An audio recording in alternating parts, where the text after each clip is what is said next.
I wanted to bring you this review much earlier, but what can I say? I couldn't get the copy of the game like since a few days ago, and when I got it, I wanted to experience it to the fullest extent, everything that it offered.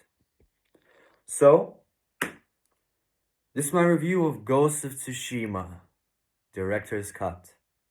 Okay, so if you've been subscribed to my channel or just viewing my videos, here, there, just watching a few seconds, few minutes, just to see who I am, and just to post a hateful comment and just a middle finger, no matter how you came here to see my videos, maybe you've seen my profile picture, which is, yes, Ghost of Tsushima. This is just an evidence that I absolutely cherish this game so much. It's just one of the three games that I think are actually fucking perfect. Actually, 10 out of 10 masterpieces with no flaw whatsoever. Of course, that's my opinion, but these are for me the three perfect games. At least for me. That's what I'm saying. But anyway, as this is a director's cut, this includes the main game, the story, and all of its, features, but includes DLC, ET Island expansion, a whole different map, a whole different story, a whole different characters. I'm going to review all of these features, everything, and put it into one score. Before I rush in and put the score, which is pretty obvious by now, I just want to talk about the game, okay? Because if I don't talk about it now, I don't know when I will.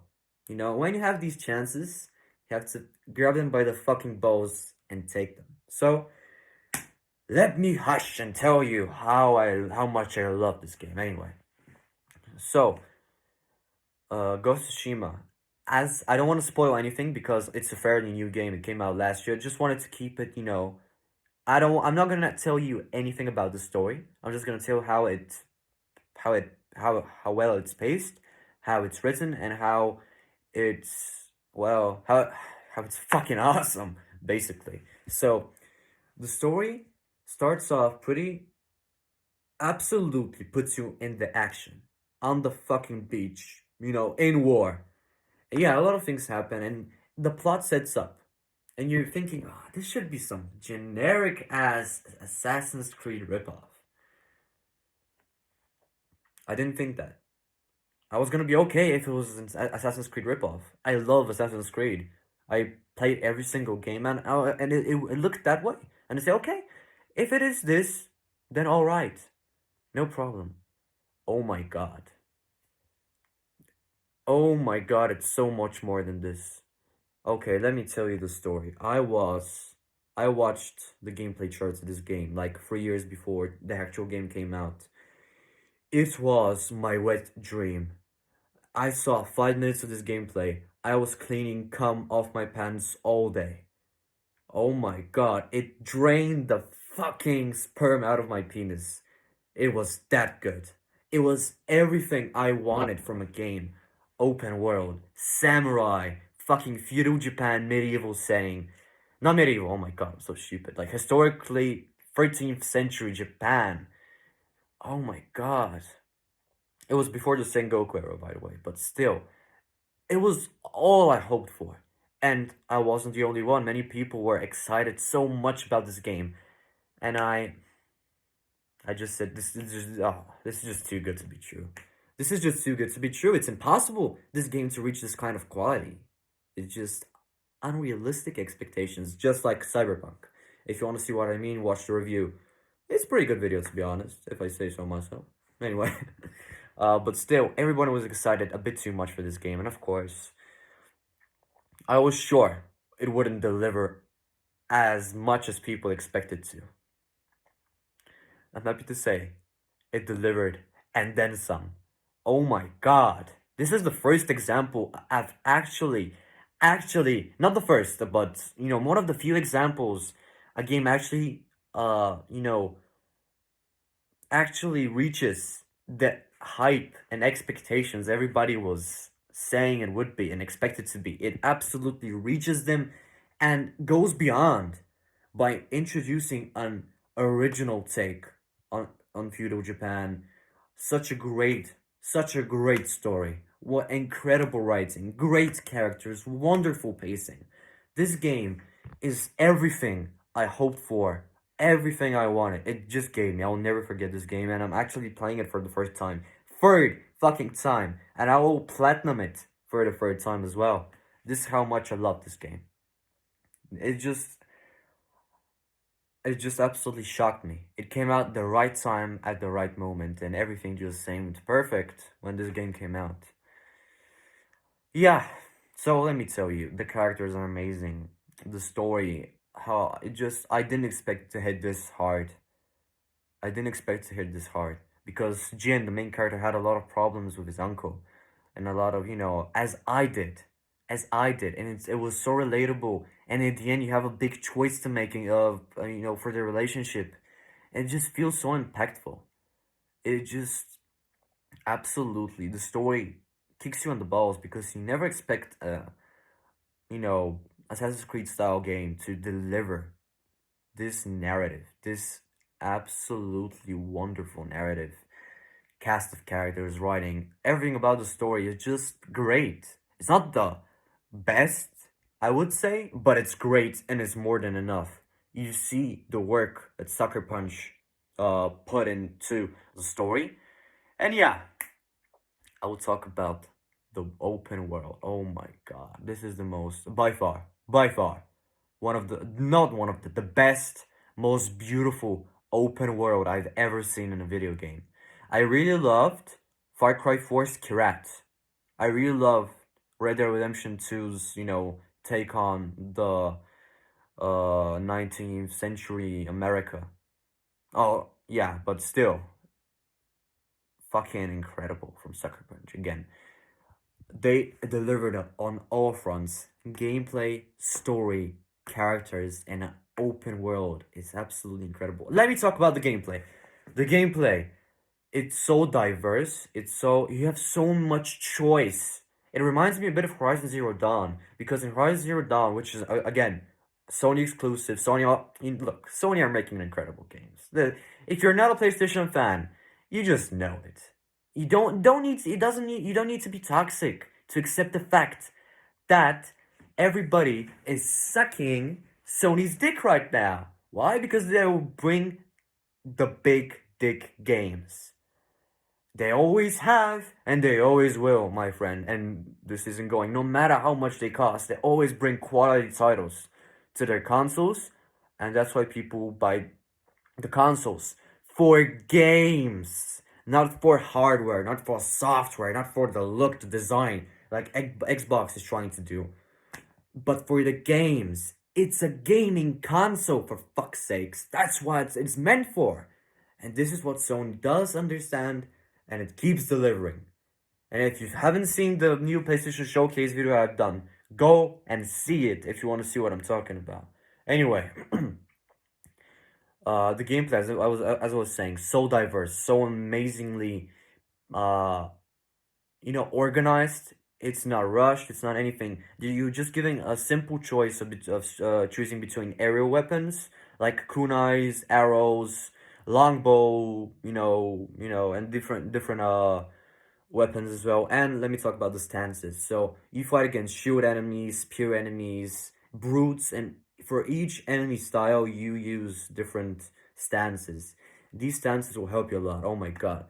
I really like the moon stance because it does, after you kill an enemy, it does something weird with the kick.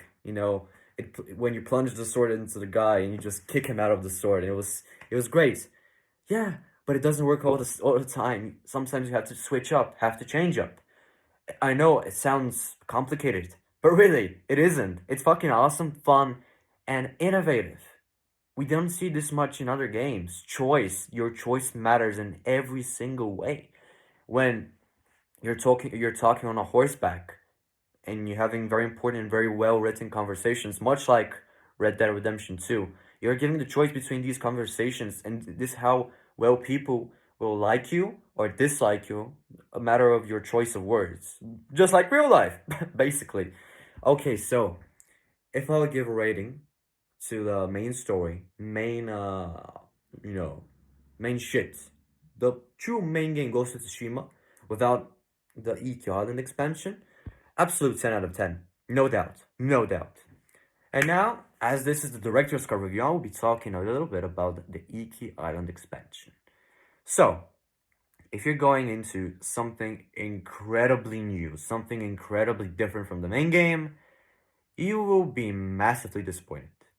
If you're someone like me who just wants more Ghost of Tsushima, more outposts for killing Mongols, just more story, more characters, more something more, okay? From Ghost of Tsushima. If you want this, it'll give you more. It's not much more, but it's at least 10 hours worth of content, which is exciting. Yeah, it changes up a bit. Iki Island looks a bit different than than Tsushima Island, but it's still too similar if you're expecting something new. I was fine. It looked great. You can pet monkeys, you can pet deers, you can and there's a archery challenge. There's some what was it? Oh yeah, animal sanctuaries. You sing songs to an animal. No, you don't sing. You play the flute to the animals and you attract them to you and you have a better relationship with the wildlife, which is great. You should in life too have a better relationship with animals and not kill them like most Bulgarians do, unfortunately. Well, yeah, that's the way it is. Anyway, there's a lot of new things as well in the open world, a lot of challenges, as I said, a lot of things you can do. Just more. It gives you more, and if you want more, you'll be satisfied. Let me talk about Ikea and expansion story. The story is pretty similar to, of course, pretty similar to the main game. You have to play the main game you have to complete it just to get the story better. I know it unlocks after chapter 1, after you complete chapter 1 of the main game, but it works much better when you know what happens in the end, when you know who dies, who lives, what happens to everybody.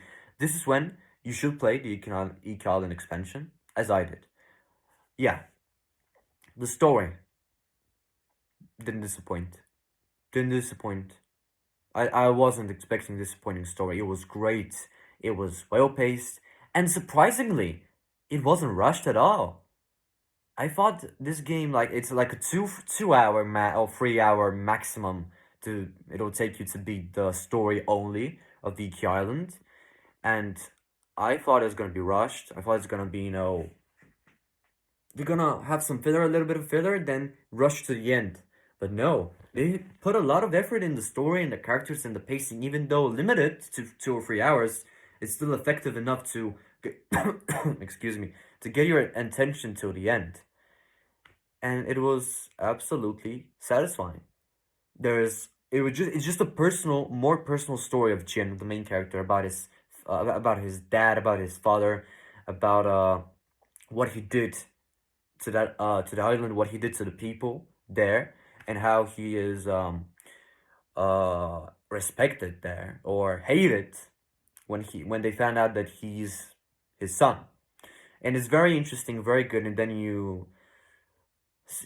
yeah, it's a bit shocking to the end what happens, but I'm not gonna spoil it to you, of course. It's a great story with an effective ending, and I think my prediction is that if Sucker Punch wants success, which I believe any normal human being would want to, they will make Ghost of Tsushima 2, and I believe my prediction, if of course, many people say absolutely 100% sequel, we don't know yet. Nothing's been confirmed. But if there will be a sequel to this game, and I pray to anyone who is divine, any divine power that lives or doesn't, anything that can help me, I hope to God that there will be a Ghost of Tsushima 2. And it's the logical choice to go with, to have a sequel to a very successful and very well-selling game. So, my prediction, if they choose to make it, I believe it will be either 2024 or 2025. It takes so long to make this kind of game, and I believe if they're making it, I hope they take their time with it. I believe 2024 or 2025. If they will make a sequel, that is my prediction. Of course, you can only speculate, you don't know the future. Tomorrow, I may be dead. Tomorrow, I will just wake up and choke on my own spit. Who knows? Or wake up, trip down, and break my neck on the toilet floor. Anything can happen to me tomorrow. Anything can happen to you tomorrow. So just never be sure about anything because you can only speculate and prepare for the worst. That's my advice to you. Always prepare for the worst because when you get the worst, you won't be disappointed. And if you don't get the worst, then win-win, man. It's a win-win. You never be disappointed if you expect the worst from life. And if you get the worst, whatever, fuck it. And if you don't get the worst, you'll be happy. That's my advice to you, and I believe it will help you a lot for life. Of course, you probably are not watching by now, but still, I hope you understand the message. And yeah, incredible game. If I give the Equivalent Story expansion a rating, I would give it 9.5 because it's just small. It's just small. It's not much in 2-3 hours. How can I give a 2-3 hour story a 10 out of 10? It's good enough to keep your attention, to give you more satisfaction from Ghost of Tsushima, which it will do 100%. But yeah, that's pretty much it. And for that, I would give it 9.5 because what is Ghost of Tsushima? If you get more from it, it's good shit. It's good top quality Sony exclusive shit that we all been expecting and wanting from them, and they just keep delivering. So after I take these things into an amount, I give Ghost of Tsushima Director's Cut a strong legendary status, 10 out of 10. So hope you enjoyed the video. Hope you agree with me because if you do, type in the comments. If you don't, tell me why. Didn't you like the game? Did you like it? Tell it. Be free. The comments are open for everybody. So yeah, hope you enjoyed the video. As I said, I love this game. I love you all. Stay safe. And yeah, I'll keep delivering more videos. And yeah, hopefully you'll like them. So, goodbye from me for now. And I'll see you very soon. Peace.